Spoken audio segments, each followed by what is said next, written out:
بسم اللہ الرحمن الرحیم۔ محترم سامعین السلام علیکم۔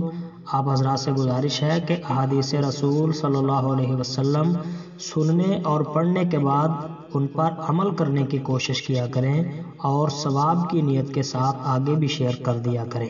نبی کریم صلی اللہ علیہ وسلم نے فرمایا کہ جس نے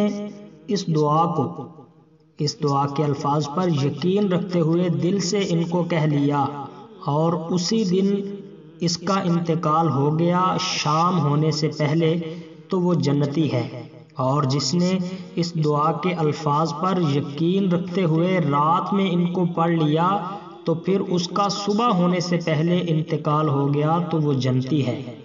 وہ دعا کون سی ہے؟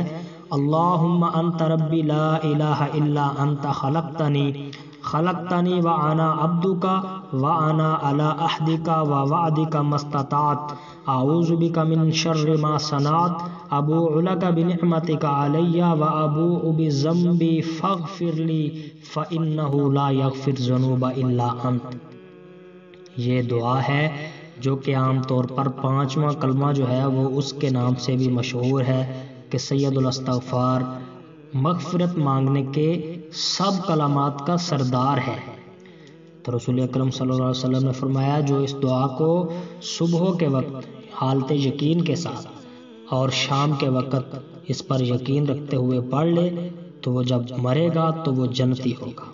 اللہ رب العزت ہمیں احادیث رسول صلی اللہ علیہ وسلم پر عمل کرنے کی توفیق عطا فرمائے۔